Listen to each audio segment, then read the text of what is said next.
so here we are, Mr. Cameraman. We're just going to go check out the new unit. We need to see if the G-Wagon is going to sit under the mezzanine flooring. Otherwise, our dream of the detailing bay and wrap bay will be no more, because this is the biggest car we do. So yeah, fingers crossed it goes to plan. What do you think then? Yeah. Because we're only going to gain a foot, aren't we, there? Do you not think that's enough? Yes. Bear in mind, this is the tallest vehicle that we are going to have.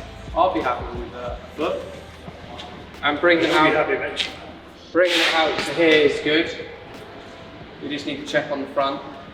Considering we're going to move this steel to here. Yeah. That's no, so we can hot car over this way. So that mezzanine's going. That's no, not... this is all going to stay. All right, okay. Yeah, so we're literally going to stud work all the way through. Spotlights all the way through. This is all going to be painted black flooring. Yeah. Until we get to the prep end.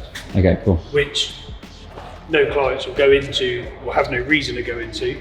It'll be more of reception area, lounge, coffee, tea. And then receptionist. Okay. Flower pot there. Flower pot there. You know, like a little coat hanger. Or the dog sign. you know, your dog in the dog bed. You could do that whole middle bit black and then just have the 3 lines and Premier Sports Customs.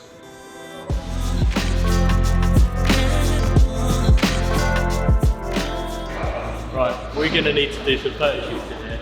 Look at that looks so good.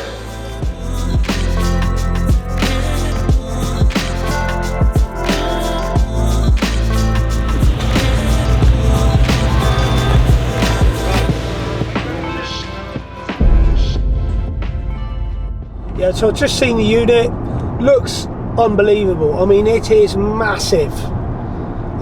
But believe it or not, we've got a use for virtually every square foot of it. But it's gonna be sensational!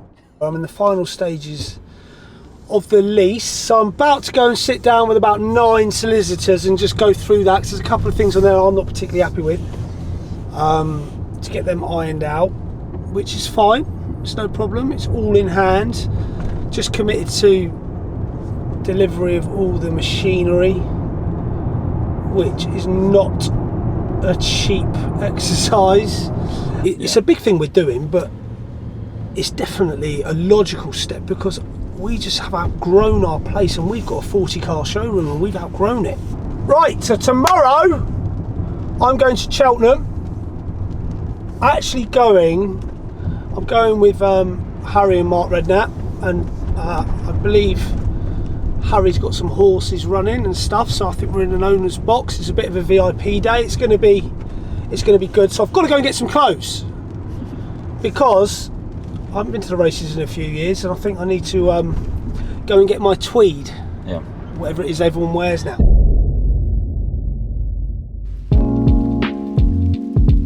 So I've just brought Macca into the car because Macca is an expert on the Defender, and we're going to talk about the Defender. I remember it coming out and it was a bit controversial. There's so many people that hated it, weren't there? Yeah, everybody hated it because it's just, it's something that's changed. It's a classic, it's an icon that's changing, and nobody likes change. Yeah, that's it. There's so many comments. That looks awful. That's not a Defender. Why would you call that? Why would you give it the Defender name? I mean, at some point it had to change, didn't it? So you've got, I think, 75 years. The old car, it can't go on forever. It looked cool, but it was a beast. Yeah, it was a monster. It was a relic. It was pretty horrendous to drive. Yeah, it was a relic. I mean, you had one. Yeah. But you liked it. Your wife hated it. Yeah, didn't like bunny hopping down the road. And I can understand why. I hated them. They look really cool. Yeah. They look great, but absolutely horrific to drive. Yeah. You know, it was a truck. Big truck. We had a 110, so the turning circle was ridiculous. The clutch heavy. The clutch was so heavy. The gears were clunky. It was ridiculous, but looked really cool. Yeah. And I live a little bit rural where I live, so it kind of served the purpose. I wasn't concerned about getting the bushwhack. You know, it was a car that was living where it should be living. Yeah, that's right. Whereas this car, it's not. I think a lot of people think, well, it's the money that it is, so therefore it should drive like a Range Rover. But it still drives like a Defender to a degree. Yeah. But it's a lot more refined version of a Defender drive. Definitely. I mean, this one's the V8, so you've got all the leather trims and stuff, but you've got the revealed rivets. So, you know, they're trying to keep it that vibe. You've still got rubber floor, you know, a plastic floor. If you spill something in the back, doesn't matter. Just hose it out. Hose it out. So all those things have made the Defender really useful. But it was the gearbox. It was so unusable. Actually, pretty much all of it was awful. I think it was a van. You know, it's a van, and the noise. I mean, obviously the difference in this, we're in this now and it's quiet. It's the sound deadening. There was no sound deadening in the old car because they didn't feel the need for it. It was an army. It was a farm vehicle. Yeah. You know, so and people liked it. It looked cool, so they put it on the road and started messing around with them. You know, and changing the LED fog lights and you know, the bigger chunky grille.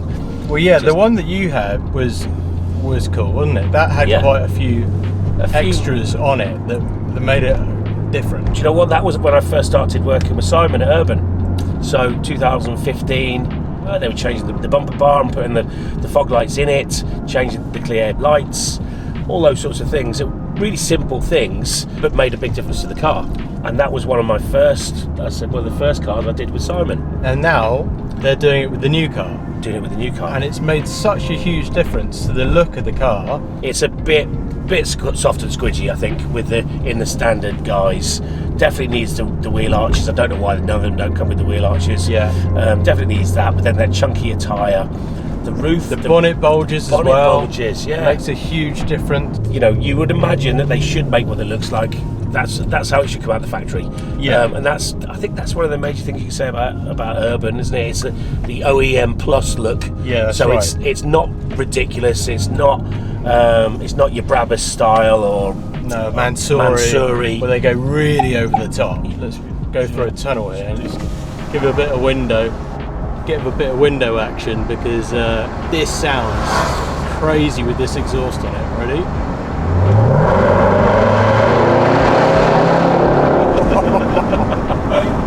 That is madness.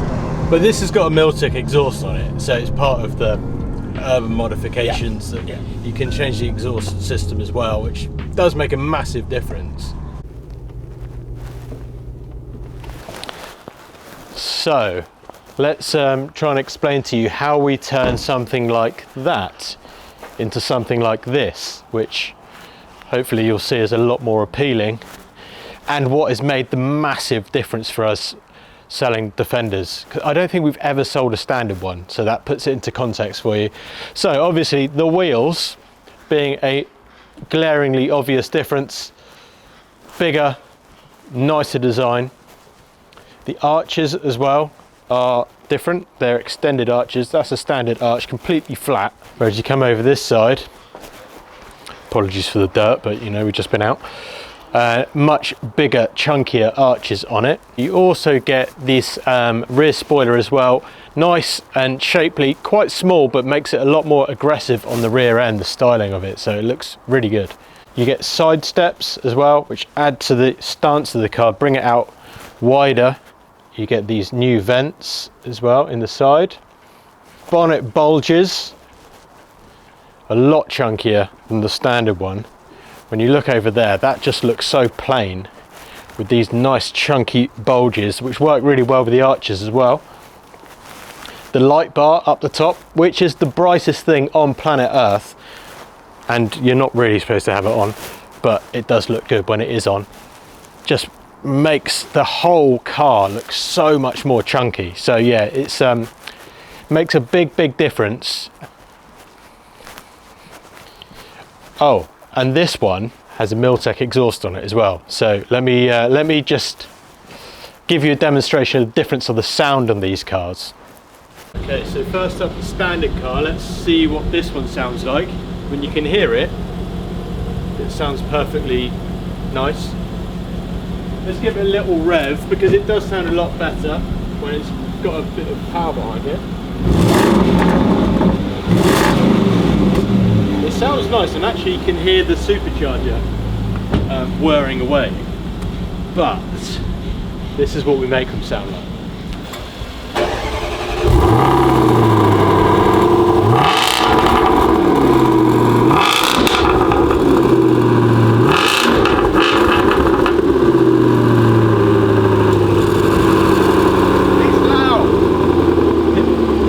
It's really, believe it or not, I didn't go over 3,000 RPM on that.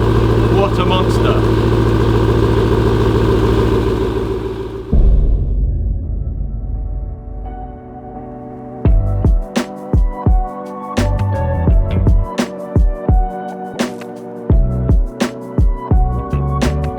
What would you call it, Owen? Acetone.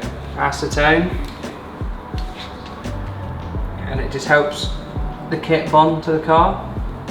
Because I'm on edge about dropping it on the floor because I've done it a few times. Don't tell anyone. And it doesn't come off. And this is why we need ramps. Help me because he's in a grump. Why? Well, because there's two ends at the same time. Alright. I'm not trying to be grumpy at you, but he's in a mood. Do you know that I'm not How much you are an hour? Do you know I'm not part of the workshop team?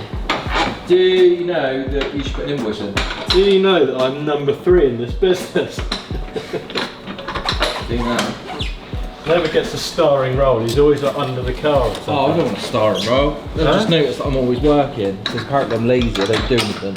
Owen has mastered how to look busy. And he's mastered how to over talk a job.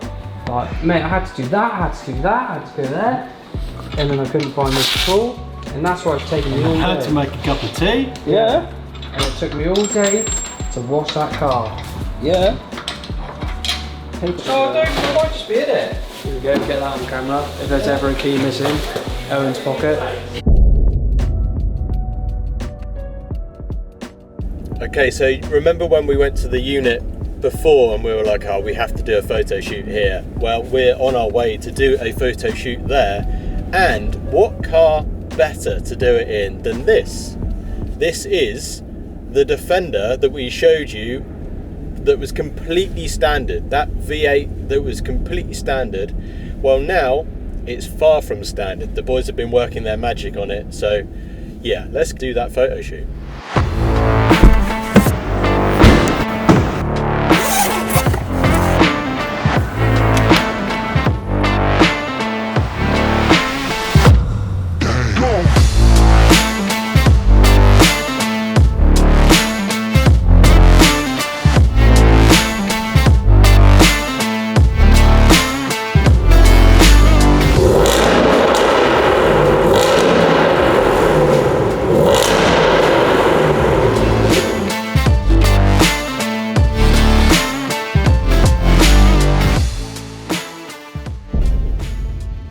We wrap a Brabus G63 that we've just bought for Curtis Jones of Liverpool. Look at it, what a beast this looks.